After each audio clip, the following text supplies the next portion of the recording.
In high school, I truly believed I knew it all. I had a clear plan as to what I wanted to do, where I wanted to go, and the steps that I needed to take to get there. Looking back, if I were to talk to myself a year ago today and explain my life right now, my perfect plan would be a little different from what I expected my college life to be. But this beautiful twist of fate led to an even stronger sense of motivation. College can be overwhelming and stressful, but it's important to not let the fear of failure stop you from trying, to find a balance in your school and social life, as well as taking care of yourself, both physically and mentally.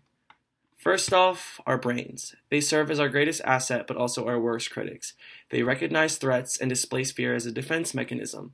But seeing when these threats are real versus not is an important part of being successful. This leads to my first point. Don't let the fear of failure stop you from trying.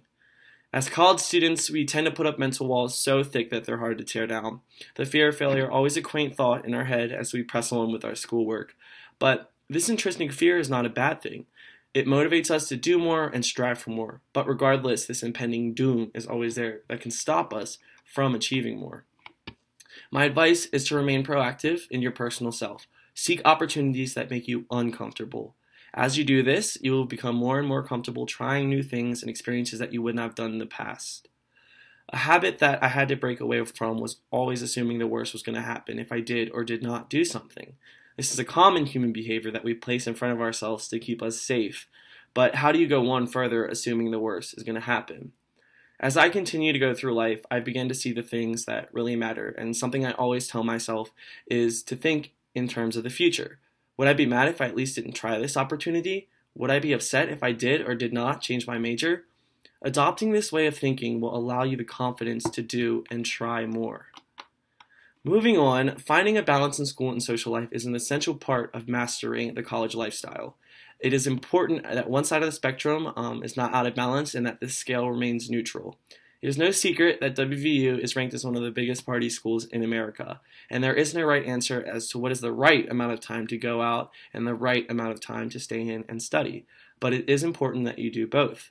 Studying and developing good study habits are essential to keeping this balance. The reason we all attend school is to grow as students, but as students we can sometimes get so caught up in the big picture that the present reality around us begins to fade.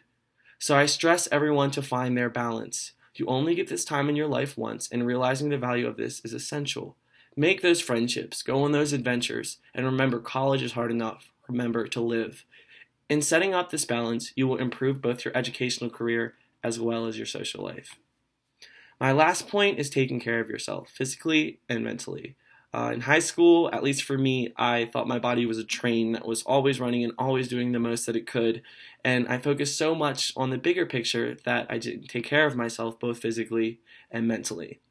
The stigma around mental health in this country is something I've fervently disagreed with. In a world that is already so confusing, it is important to keep your brain free of intrusive thoughts. Take care of yourself by remaining self-aware and realizing if you're actually okay or if you should be reaching out to someone. Talk to your friends, your family, and use resources here at WVU such as the Caruth Center. Thinking realistically as well, sitting in front of a computer screen is not that amazing for our health. Our physical health can be a reflection of how we feel mentally, and in getting both of these in check, you will feel better, I promise. This may be weird also, but I really don't know why people don't stretch more. It increases blood flow and is amazing for your muscles. Even if you don't work out at all, please try stretching. And last point, coming from someone who lost 110 pounds from their senior year of high school to their sophomore year of college, change takes time. But don't give up, because you can change how you look or how you feel, but mindset is everything. Finally, college is hard and stressful, but it's also some of the most beautiful and transformative times of your life. Remember to not let the fear of failure stop you from trying. Find balance in your school and social life, as well as remaining diligent in your physical and mental health. Be easy on yourself. And remember the small victories. You are the author of your own book of life. Don't let anyone else write it.